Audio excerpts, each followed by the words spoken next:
एक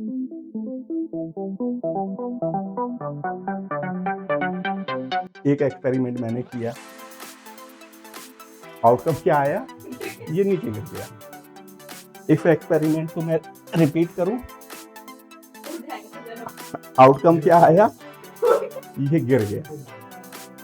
ठीक है, यहाँ पे ग्रेविटी पिक्चर में थी, राइट? एंड इस एक्सपेरिमेंट को मैं कितनी भी बार रिपीट करूं, outcome is not going to change. बुरी बात यह है कि प्रोबेबिलिटी हम क्लास 10th में पढ़ चुके हैं। जब भी कोई नई चीज सीखते हैं तो कैसे सीखते हैं? बच्चों की तरह।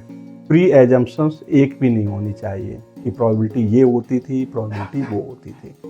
तो थोड़ी देर के लिए दिमाग से क्लास 10th की प्रोबेबिलिटी निकाल देनी है। बस इस तरह से पढ़ो कि प्रोबेबिलिटी आज हम पहली बार पढ़ रहे हैं। ठीक है? हाँ, दिस इज इम्पोर्टेंट। ट्रिग्नोमेट्री में भी मैंने यही कहा था। ये प्रोबेबिलिटी की जो मूवी हमारी स्टार्ट हो रही है, इसके लीड एक्टर जो हैं, रैंडम एक्सपेरिमेंट। ठीक है? तो रैंडम एक्सपेरिमेंट क्या होता है, पहले आपको ये समझना पड़ेगा। एक्सपेरिमेंट वर्ड का मतलब पता है क्या होता है? Experiment, experiment could be anything, as simple as that. एक एक्सपेरिमेंट मैंने किया, आउटकम क्या आया? ये नीचे गिर गया। इस एक्सपेरिमेंट को मैं रिपीट करूं, आउटकम क्या आया? ये गिर गया। ठीक है, यहाँ पे ग्रेविटी पिक्चर में थी, राइट? एंड इस एक्सपेरिमेंट को मैं कितनी भी बार रिपीट करूं, outcome is not going to change. जिनकी केवल एक ही पॉसिबल आउटकम होती है, ऐसे एक्सपेरिमेंट को बोलते हैं डिटरमिनिस्टिक एक्सपेरिमेंट। और ऐसे एक्सपेरिमेंट जिनकी एक से ज्यादा पॉसिबल आउटकम्स होती हैं, ऐसे एक्सपेरिमेंट को बोलते हैं रैंडम एक्सपेरिमेंट। दो क्लासिक एग्जाम्पल हैं, flipping a coin and rolling a die. Flipping a coin, ये मैंने कॉइन को फ्लिप किया, अध्ययन क्या आया? देखने के बाद ही बता पाओगे। क्या आप पहले से बता सकते हो क्या आएगा? नो। तो कोई भी एक्सपेरिमेंट जिसकी एक से ज्यादा पॉसिबल आउटकम हो, उनको क्या बोलते हैं? Random experiment. Random experiment word का मतलब समझ में आ गया? तो विदाउट रैंडम एक्सपेरिमेंट कुछ भी नहीं है प्रोबेबिलिटी में। Everything starts with a random experiment. So it is very important we understand what a random experiment is. समझ में आ गया? ओके। तो रैंडम एक्सपेरिमेंट क्या होता है? एक लाइन में कहें, any experiment having more than one possible outcomes. ये डिटेल में कॉन्सेप्ट आपको पीडीएफ में ही मिलेंगी, तो आपको सही पढ़ना है। ठीक है? और वार्निंग, प्रोबेबिलिटी जो मैं बता रहा हूं और जो पीडीएफ में लिखा है, इसके अलावा और कहीं नहीं पढ़ोगे, खोल के भी नहीं देखोगे। तो रैंडम एक्सपेरिमेंट क्या है? Random experiment is an experiment having more than one possible outcomes. Random experiment समझ में आ गया? तो रैंडम एक्सपेरिमेंट क्या होता है? एनी एक्सपेरिमेंट जिसके एक से ज्यादा पॉसिबल आउटकम्स हो। और जो मैं बोल रहा हूं उन वर्ड को भी ध्यान से समझना है आपको, क्योंकि हम प्रोबेबिलिटी की वोकेबुलरी जो है वो भी हमारी स्ट्रांग होनी चाहिए। तो रैंडम एक्सपेरिमेंट ऐसा एक्सपेरिमेंट होता है जिसमें एक से ज्यादा पॉसिबल आउटकम होते हैं। मे भी साथ में एक एग्जाम्पल भी लिख लेते हैं। ठीक है? एग्जाम्पल, तो वही क्लासिक एग्जाम्पल ले रहे हैं। रैंडम एक्सपेरिमेंट, RE हमारा क्या है? Flipping a coin. कॉइन को लेके आप बहुत सारे रैंडम एक्सपेरिमेंट बना सकते हो। Flipping one coin, this is one random experiment. Flipping two coins, ये दूसरा रैंडम एक्सपेरिमेंट हो गया। थ्री कॉइन्स, ये तीसरा हो गया। फोर कॉइन्स, ये चौथा हो गया। डाई में भी एक डाई को रोल कर रहे हो, it is one random experiment. दो डाइस को कर रहे हो, it is another random experiment. है ना? तो वहीं से आप हजारों बना सकते हो, कितने भी बना सकते हो, राइट? लेकिन वो थ्योरी समझने के लिए अच्छे हैं, रियल लाइफ में उनका ज्यादा कोई यूज नहीं है। रियल लाइफ में वो दूसरे ही रैंडम एक्सपेरिमेंट होते हैं। जैसे फॉर एग्जाम्पल, मैं ऐसे ही रैंडमली चला गया डॉक्टर के पास, मलेरिया का टेस्ट करा लिया मैंने, और मान लो वो पॉजिटिव आ गया। इस बात की क्या प्रोबेबिलिटी है कि वो एक्चुअली मुझे मलेरिया है? हाँ, मजेदार बात ये है कि आप वैसे भी देखोगे डॉक्टर वगैरह जो है ये टेस्ट केवल तभी करवाते हैं जब उन्हें उस तरह के सिम्टम दिखते हैं। हट्टा कट्टा आदमी जाके पहुंच जाएगा, 50-50 चांस है कि पॉजिटिव आ जाएगा टेस्ट।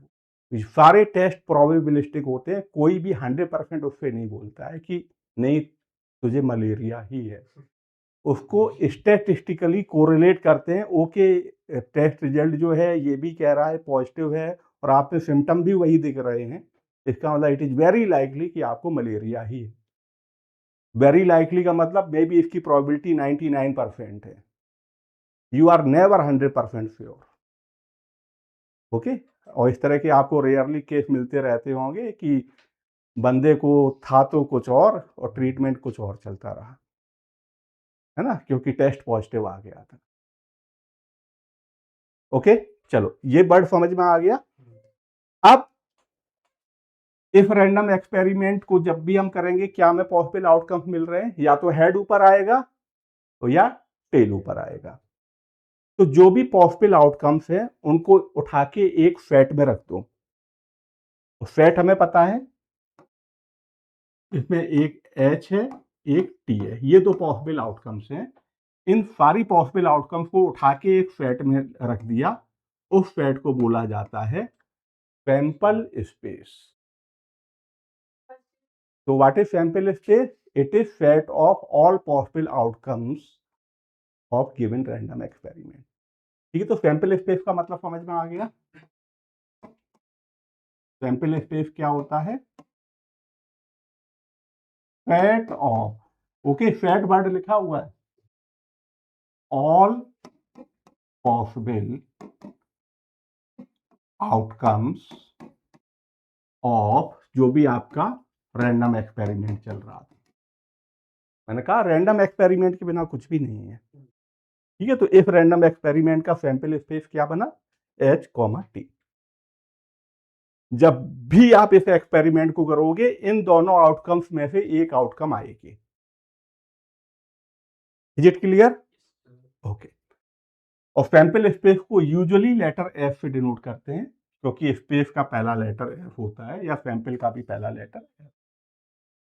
डिनोट करने को किसी से भी कर सकते हो, but usually we take capital S to denote sample space. Random experiment समझ में आ गया, सैंपल स्पेस समझ में आ गया। तो सैंपल स्पेस क्या होता है? ये एक सेट होता है, और जब ये एक सेट है तो इसके सबसेट भी होंगे। सैंपल स्पेस के सबसेट को बोलते हैं इवेंट। तो इवेंट क्या है? एनी सबसेट या every subset of sample space is called an event. Any subset of sample space, इसको मैं बोल्ड में लिख रहा हूं, सबसेट के अलावा कुछ लिख दिया तो गलत लिखाया। इज इवेंट क्या है, या एनी या एवरी कुछ भी लिख सकते हो यहां पे। Every subset of S is called an event.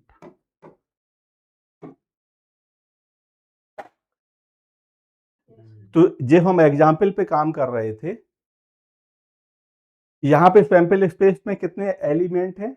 वैसे एलिमेंट वर्ड भी हम यूज नहीं करेंगे प्रोबेबिलिटी में, अभी मैं कर रहा हूं, बाद में नहीं करूंगा। एलिमेंट को किससे बोलेंगे? आउटकम, क्योंकि ये सैंपल रैंडम एक्सपेरिमेंट की आउटकम्स हैं, हेड आना टेल आना।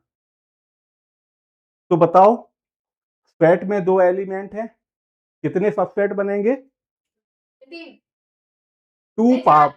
To power chapter 1। देखो सेट आ गया है तो चैप्टर 1 की सारी कॉन्सेप्ट यूज होंगी प्रोबेबिलिटी में।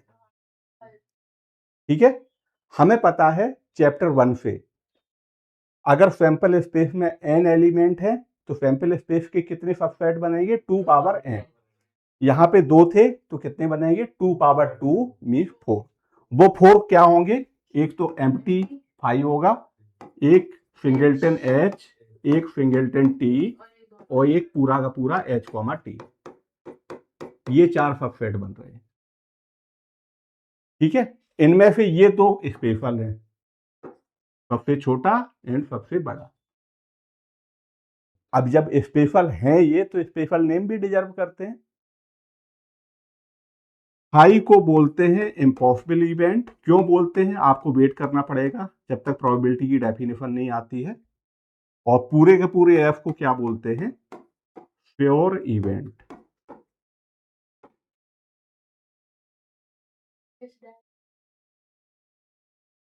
टाइप्स ऑफ इवेंट्स, तो मैं यहाँ पे बोर्ड पे लिखूंगा नहीं, लेकिन इट इज अंडरस्टूड। एक रैंडम एक्सपेरिमेंट है और उसके सारे पॉसिबल आउटकम्स का सेट, यानी एक सैंपल स्पेस है। और सैंपल स्पेस के सबसेट को क्या बोलते हैं, event. Types of event. F आपका वही सैंपल स्पेस है। रैंडम एक्सपेरिमेंट लिख नहीं रहा हूं सब कुछ बोर्ड पे, रैंडम एक्सपेरिमेंट है, उसका सैंपल स्पेस है। ओके, तो फाइव को क्या बोलते हैं, इम्पॉसिबल इवेंट। और पूरे पूरे एफ को क्या बोलते हैं, प्योर इवेंट। अब अगर कोई इवेंट ई है, इवेंट का मतलब बस आपके दिमाग में इतना आना चाहिए, ये एफ का सबसेट है, इससे ज्यादा कुछ नहीं आना चाहिए दिमाग में।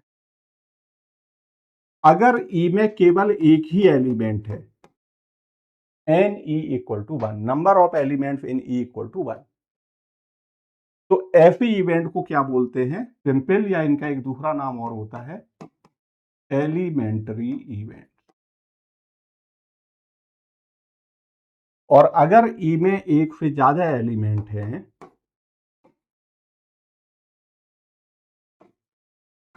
तो ई को हम क्या बोलेंगे, कंपाउंड इवेंट।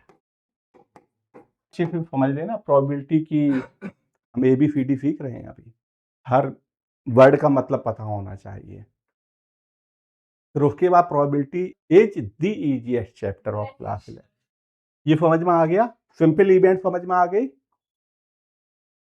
कंपाउंड इवेंट समझ में आ गई। बस नंबर ऑफ एलिमेंट पे, अगर एक ही एलिमेंट है तो उसको सिंपल इवेंट बोलते हैं, एक से ज्यादा एलिमेंट है तो कंपाउंड इवेंट बोलते हैं। ओके, ये समझ में आ गई। अब देखो कुछ और डेफिनेशन। अगर आपके पास दो इवेंट है E1 एंड E2 और इनमें आपस में कुछ भी कॉमन नहीं है, ये सेट थ्योरी वाला इंटरसेक्शन चल रहा है। क्यों चल रहा है, E1 E2 क्या है, सैंपल स्पेस के सबसेट है, तो खुद में सेट है, तो दो सेट में it might happen they have nothing in common, right.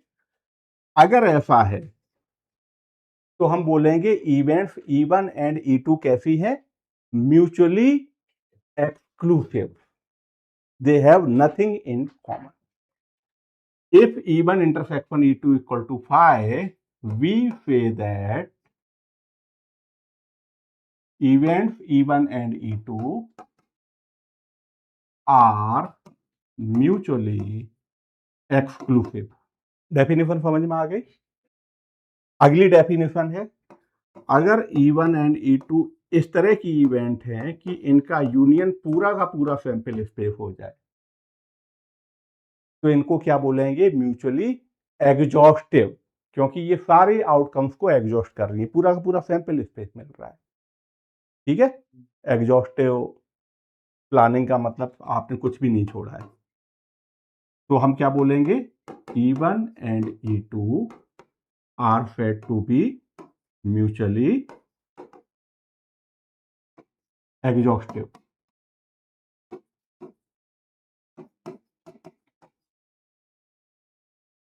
समझ में आ गया। अगर दोनों चीजें हो रही हैं तो E1 and E2 are mutually exclusive and exhaustive. ठीक है, समझ में आ गया। ये एक एग्जाम्पल लेके समझते हैं। ये मैंने दो के लिए बनाया है, I can do this for 3, 4, 5 any number of events. अभी बना के दिखा रहा हूं, आप समझ जाओगे मैं क्या कहना चाह रहा हूं। तो जैसे मैंने रैंडम एक्सपेरिमेंट इस बार चेंज कर लेते हैं,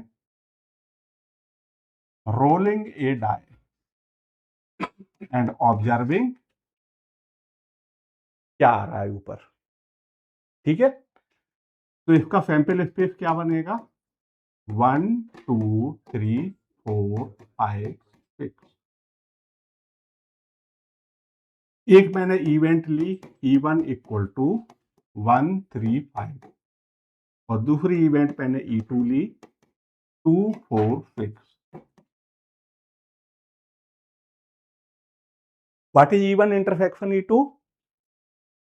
इसका मतलब E1 and E2 are mutually exclusive. And what is E1 union E2? पूरा का पूरा सैंपल स्पेस भी मिल रहा है तो म्यूचुअली एग्जॉस्टिव भी है। अब मैं एक दूसरा एग्जांपल ले रहा हूं, इनको हटा दिया। E1 में ले लिया मैंने 1 2 और E2 में मैंने ले लिया 3 4। अब E1 and E2 mutually exclusive तो हैं, एग्जॉस्टिव नहीं है। ठीक है। तीसरा एग्जांपल, E1 में 1 2 3 4 एंड E2 में 4 5 6। E1 यूनियन E2 क्या है? पूरा का पूरा सैंपल स्पेस। एग्जॉस्टिव है, एक्सक्लूसिव नहीं है क्योंकि इंटरसेक्शन एम्प्टी नहीं है, 4 इज कॉमन। समझ में आ गया? ये मैंने 2 के लिए किया था, अब मैं 3 के लिए लिख के दिखा रहा हूँ। ठीक, अंडू है। Oh very good, thank you. मुझे लगा वो वाला चल रहा है। अब मैं 3 बना रहा हूँ। E1 में 1 2 डाल दिया, E2 में 3 4 डाल दिया, E3 में 5 6 डाल दिया। E1 E2 के साथ एक्सक्लूसिव है? क्या E1 E3 के साथ एक्सक्लूसिव है? क्या E2 बाकी दो के साथ एक्सक्लूसिव है? क्या E3 बाकी दो के साथ एक्सक्लूसिव है? तो इसका मतलब E1 E2 E3 ये आपस में कैसे हैं? म्यूचुअली एक्सक्लूसिव, या इसको कह सकते हो पेयर वाइज डिसजॉइंट।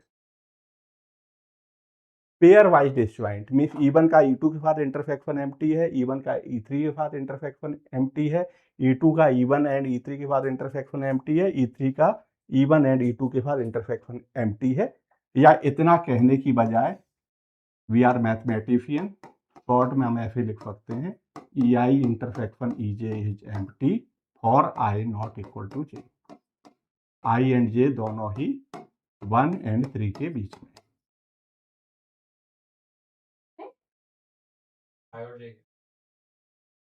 1 2 3 शॉर्ट में लिख दिया, इतना जो कुछ बोला था शॉर्ट में लिख दिया। इसका मतलब क्या हुआ? देखो E1 का E1 के साथ इंटरसेक्शन कितना होगा? E1 वो तो एम्प्टी नहीं होगा ना, तो I not equal to J। E2 का E2 के साथ it can never be empty अगर E2 नॉट एम्प्टी है, एंड ऐसे ही। ठीक है, तो जो मैं कह रहा था इसका मतलब E1 E2 E3 are mutually exclusive या पेयर वाइज एक्सक्लूसिव या म्यूचुअली डिसजॉइंट या पेयर वाइज डिसजॉइंट, जो भी कहना चाहो। ओके। और तीनों का यूनियन क्या है? पूरा का पूरा सैंपल स्पेस, तो ये एग्जॉस्टिव भी है। और बाय द वे जब भी इस तरह का होता है हम बोलते हैं कि E1 E2 E3 इस केस में सेट या सैंपल स्पेस एस का पार्टीशन बना रहे हैं। 11th पे जरूरत नहीं पड़ेगी, 12th में काम आएगा। ठीक है, आगे चलते हैं। समझ में आ गया ये? ओके। अब जब ये सारा कुछ समझ में आ गया है,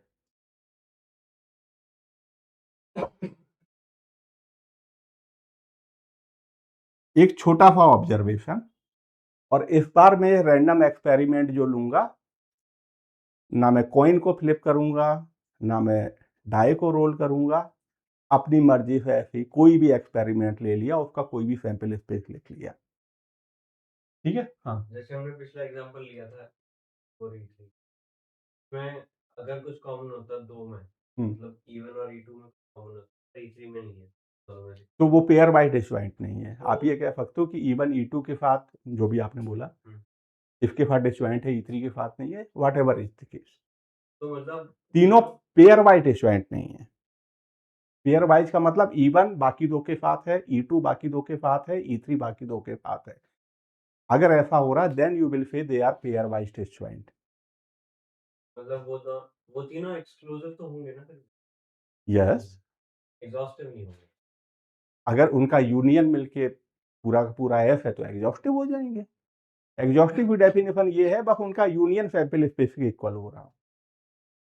ठीक है, एग्जॉस्टिव का केवल इतना मतलब है। समझ में आ गया ये? ओके। अब मैं एक एग्जाम्पल ले रहा हूं, है ना। सपोज आपका कोई रैंडम एक्सपेरिमेंट था और उसका सैंपल स्पेस क्या आ रहा है, ω1, ω2, ω3। कहां तक लिखूं बताओ? चलो ऐसे, चलो इतना लिख लिया, है ना। मैं कोई जनरल कॉन्सेप्ट बताना चाह रहा हूं, इस वजह से नहीं लिख रहा हूं कि ये फ्लिपिंग ए कॉइन है या रोलिंग ए डाई है, या मे भी आप इसको समझ सकते हो, ये फ्लिपिंग रोलिंग ए डाई के इक्विवेलेंट है, 6 पॉसिबल आउटकम दिख रही हैं, राइट। अब मुझे कोई एक इवेंट बना के बताओ इसमें, आद्यान कोई एक इवेंट दे दो। इवेंट एफ का सबसेट लेना है बस। ओके, ω1, ω2। देखो मैं ई को लिख सकता हूं ω1 यूनियन ω2। ठीक है, व्हाट इज ω1? ये भी एफ का सबसेट है, एक एलिमेंट है इसमें, और जिस इवेंट में एक एलिमेंट होता है उसको क्या बोलते हैं? Simple event. सिंपल इवेंट, हाँ सिंगलटन भी कह सकते हो, है ना। और ये दोनों इवेंट कैसी हैं? Simple events. और मेरे ख्याल से इसी एग्जाम्पल से क्लियर हो गया होगा आपको कि एवरी इवेंट, यहां पे सिंपल इवेंट केवल कितनी बनेगी? 6। एक सिंगलटन ω1, एक सिंगलटन ω2, एक सिंगलटन ω3, एक सिंगलटन ω4, एक सिंगलटन ω5 एंड एक singleton ω6। And every event can be written as union of elementary events. Trivial observation ही है, नथिंग कॉम्प्लेक्स ही है ना। ट्रिवियल ही बोल रहा हूं, बस प्रोबेबिलिटी की लैंग्वेज में लग रहा होगा बहुत हैवी टाइप का, क्या ही कहे जा रहे हैं, है ना। जैसे मैंने दूसरा सेट ले लिया E2, ओजस बता दो E2 एक कोई एफ का सबसेट लेना है।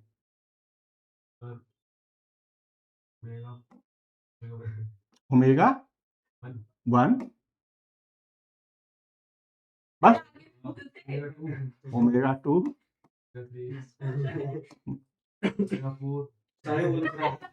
बस। E2 को क्या लिख सकता हूं? ω1 union ω2 union ω3 union ω4। Trivial observation है। तो इन सबका यूनियन एक कॉम्प्लेक्स वो हाँ, तो जो मैं कहना चाह रहा हूं आप उसको ध्यान से देखना। Every event E can be written as union of elementary event, है ना। थोड़ा डरा देता हूं आपको बहुत देर से। क्या लिख सकता हूं शॉर्ट में? जैसे ये है, इसको मैं क्या लिख सकता हूं? इक्वल टू, शॉर्ट में लिखना चाहूं, union I equal to 1 to 4 ω I set के अंदर। ठीक है, या एक दूसरा notation, union omega where omega is element of E। डराने के लिए लिख दिया, इग्नोर करता हूं। वैसे यूज करेंगे आगे, ठीक, इसको यूज करेंगे। ये समझ में आ गया। अब आ रही है प्रोबेबिलिटी की definition. Are you ready? Probability की डेफिनेशन, ठीक है। तो आपका वही कोई रैंडम एक्सपेरिमेंट रहा होगा, ठीक है।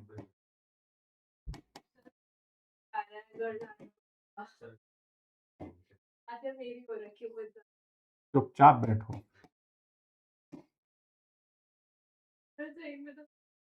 रैंडम एक्सपेरिमेंट रहा होगा और सैंपल स्पेस रहा होगा, है ना। ये प्रोबेबिलिटी की डेफिनेशन समझ लो। रैंडम एक्सपेरिमेंट होगा और उसका सैंपल स्पेस रहा होगा, ठीक है। अब प्रोबेबिलिटी किसकी निकालेंगे? इवेंट की। प्रोबेबिलिटी किसकी निकालेंगे? इवेंट की। इवेंट के अलावा किसी भी चीज की प्रोबेबिलिटी निकाल रहे हो, इसका मतलब आप गलत बोल रहे हो, गलत लिख रहे हो, गलत कह रहे हो। ठीक है, प्रोबेबिलिटी किसकी होगी? इवेंट की।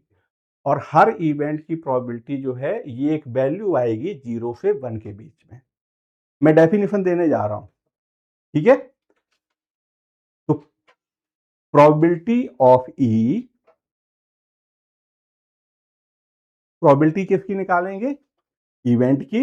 और प्रोबेबिलिटी की वैल्यू क्या आएगी? 0 एंड 1 के बीच में। तो बेसिकली प्रोबेबिलिटी जो है it is a function. Chapter 2 probability किसकी निकालते हैं? इवेंट की। इवेंट क्या होते हैं? सैंपल स्पेस के सबसेट, या सैंपल स्पेस के सबसेट किस सेट के एलिमेंट होते हैं? पावर सेट के। याद आया? आद्यान ऊपर से तो नहीं निकल रहा है? या फिर कहो तो ये सारी चीजें मैं स्किप कर सकता हूँ, है ना? चलो स्किप कर देते हैं, ठीक है। तो अब मैं प्रोबेबिलिटी फंक्शन की डेफिनेशन बता रहा हूं। प्रोबेबिलिटी, है ना, साथ में फंक्शन लिखना चाहो तो लिख सकते हो, क्योंकि ये एक फंक्शन है। और ये फंक्शन क्या है? प्रोबेबिलिटी एक ऐसा फंक्शन है जो 3 एक्सियम्स को सेटिस्फाई करता है। उनमें से पहली एक्सियम ये है कि probability of every event is always greater than equal to 0, है ना। If E is any event, and probability function को लेटर पी से डिनोट करते हैं। तो पहली एक्सियम ये है कि probability of E is greater than equal to 0 for every event E. Probability हमेशा क्या होती है? ग्रेटर देन इक्वल टू 0 होती है। दूसरी एक्सियम आपकी ये है कि सैंपल स्पेस, ये भी तो एक इवेंट होता है। सैंपल स्पेस की प्रोबेबिलिटी कितनी होती है? 1। और तीसरी एक्सियम आपकी ये है, if E1 intersection E2 equal to empty, then probability of E1 union E2 equal to PE1 plus PE2। ये तीसरी एक्सियम है, और बिकॉज ये डेफिनेशन एक्सियम पे बेस्ड है, इस डेफिनेशन को बोलते हैं एक्जियोमेट्रिक डेफिनेशन ऑफ प्रोबेबिलिटी। ठीक है, axiomatic definition of probability. Definition बताऊं कहां पे है? डेफिनेशन ये है, probability P is a function from power set of sample space to 0 1, satisfying these 3 properties या एक्सियम्स। ठीक है, ये प्रोबेबिलिटी की डेफिनेशन है। तो इस डेफिनेशन को क्या बोलते हैं? एक्जियोमेट्रिक डेफिनेशन ऑफ प्रोबेबिलिटी। प्रोबेबिलिटी का जब भी मैं टेस्ट लूंगा, एक क्वेश्चन में अभी आउट कर रहा हूं, ये डेफिनेशन लिखने को दूंगा। Yes, give axiomatic definition of probability. Probability किसकी निकालते हैं? मुझे ये बताओ, if F is a function from X to Y,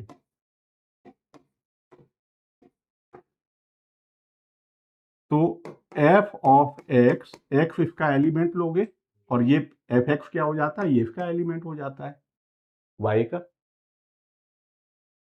probability किसकी निकालते हैं? इवेंट। इवेंट किसके एलिमेंट है? इवेंट सैंपल स्पेस का सबसेट होता है। तो सारे सबसेट कहां पे रखे हुए हैं? सैंपल स्पेस के। उसी को तो पावर सेट बोलते हो। यस, इस वजह से नहीं लिखना चाह रहा, लेकिन मतलब वैसा कुछ नहीं है, है ना। आई जस्ट वॉन्ट कि yes, let us connect everything. ठीक है, क्यों क्लास 11 की प्रोबेबिलिटी इतनी इंटरेस्टिंग, इतनी पावरफुल हो जाती है? उसका रीजन ये है, अब इनके साथ में बैकिंग है किसकी? चैप्टर 1 की एंड चैप्टर 2 की। ओके, तो ये डेफिनेशन समझ में आ गई इसमें डोमेन है ना, रेंज ये रहा 0 से 1। मतलब चैप्टर 2 अरे इधर डोमेन जरूरत नहीं है, केवल इतना ही। ठीक है, आपके लिए बस इतना है, प्रोबेबिलिटी क्या एक फंक्शन होता है। ठीक है, प्रोबेबिलिटी किसकी निकालते हैं, इवेंट की निकालते हैं, और प्रोबेबिलिटी इन 3 एक्सियम को सेटिस्फाई करती है। पहली क्या है, हर इवेंट की probability greater than equal to 0। दूसरी क्या है, सैंपल स्पेस की प्रोबेबिलिटी 1 है। और तीसरा, अगर E1 और E2 में कुछ भी कॉमन नहीं है, E1 E2 are mutually exclusive, तो यूनियन की प्रोबेबिलिटी क्या होगी, Pe1 प्लस Pe2। ये सब पीडीएफ में लिखा हुआ है। ठीक है, यहाँ पे फोटो खींचने का कोई फायदा नहीं है, पीडीएफ की फोटो खींच लेना। यहाँ पे फायदा तभी है जब आप पेन से लिख रहे हो। ठीक है, समझ में आ गई ये डेफिनेशन। अब ये डेफिनेशन है, अब इस डेफिनेशन के बेसिस पे 2-3 मैं प्रॉपर्टीज निकालूंगा। कल निकाले, एक निकाल लेते, एक निकाल लेते, बस एक, बस एक। पहले तो एक चीज मैं ये कहना चाहूंगा कि ये थर्ड प्रॉपर्टी मैंने 2 सेट के लिए लिखी हुई है या 2 इवेंट के लिए लिखी हुई है। It can be extended for 3 events, 4 events, 5 events, any number of events. कैसे, यार E1 E2 E3 ये तीनों आपस में अगर डिसजॉइंट है तो P of E1 union E2 union E3 क्या हो जाएगा, मैं लिख देता हूं एक बार, ये इंपॉर्टेंट है। 2 के लिए दी हुई है लेकिन हम 3 के लिए भी यूज करेंगे, 4 के लिए भी, 5 के लिए भी। अगर E1 E2 E3 आपस में डिसजॉइंट है तो देखो ये प्रोबेबिलिटी क्या हो जाएगी।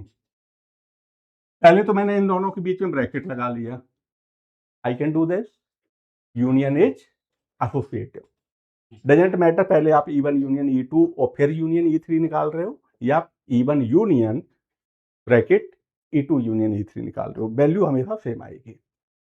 अब E1 E2 E3 ये आपस में डिसजॉइंट थे, तो E1 एंड ये सेट आपस में डिसजॉइंट होंगे, होंगे E1 and this event and this event, ये पूरी E2 यूनियन E3 इवेंट ये डिसजॉइंट होंगे। और जब ये दोनों आपस में डिसजॉइंट है तो एक्सियम 3 से क्या मिलेगा, this will be equal to Pe1 plus P of E2 union E3। अब E2 E3 आपस में है तो ये हो जाएगा Pe2 प्लस Pe3। ठीक है, तो Pe1 plus Pe2 plus Pe3 4 के लिए कर लोगे, 5 के लिए कर लोगे, 6 के लिए कर लोगे, तो third axiom is very powerful. और इसी की हेल्प से सारी इवेंट्स की प्रोबेबिलिटी निकालना हम सीखेंगे, ए यूनियन बी की, ए इंटरसेक्शन बी की, ए माइनस बी की, ए के कॉम्प्लीमेंट की, ये सब यहीं से निकल के आएंगी। This is the most powerful. अब एक छोटी सी देख लो, P of 5 what are you expecting, ये कितनी होनी चाहिए, ये 0 होनी चाहिए। प्रोबेबिलिटी ऑफ इम्पॉसिबल इवेंट कितनी होनी चाहिए, 0। क्यों, प्रूफ। ठीक है, ये प्रॉब्लम हो गई आपकी, और इसका सॉल्यूशन ये रहा।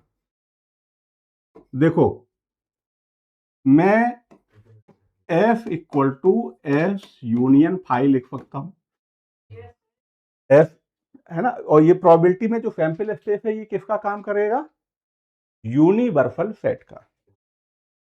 F equal to F union 5, दोनों तरफ प्रोबेबिलिटी ले ली, P of F equal to P of F union 5। ये दोनों आपस में डिसजॉइंट हैं। What is F intersection 5, empty. F intersection 5, अरे यूनियन तो लगा रखा है, थर्ड एक्सियम, इसका मतलब समझ में ही नहीं आया तुम्हारे। तो P of F equal to, because ये दोनों आपस में डिसजॉइंट है, तो ये किसके इक्वल हो जाएगा, PF प्लस P ऑफ 5।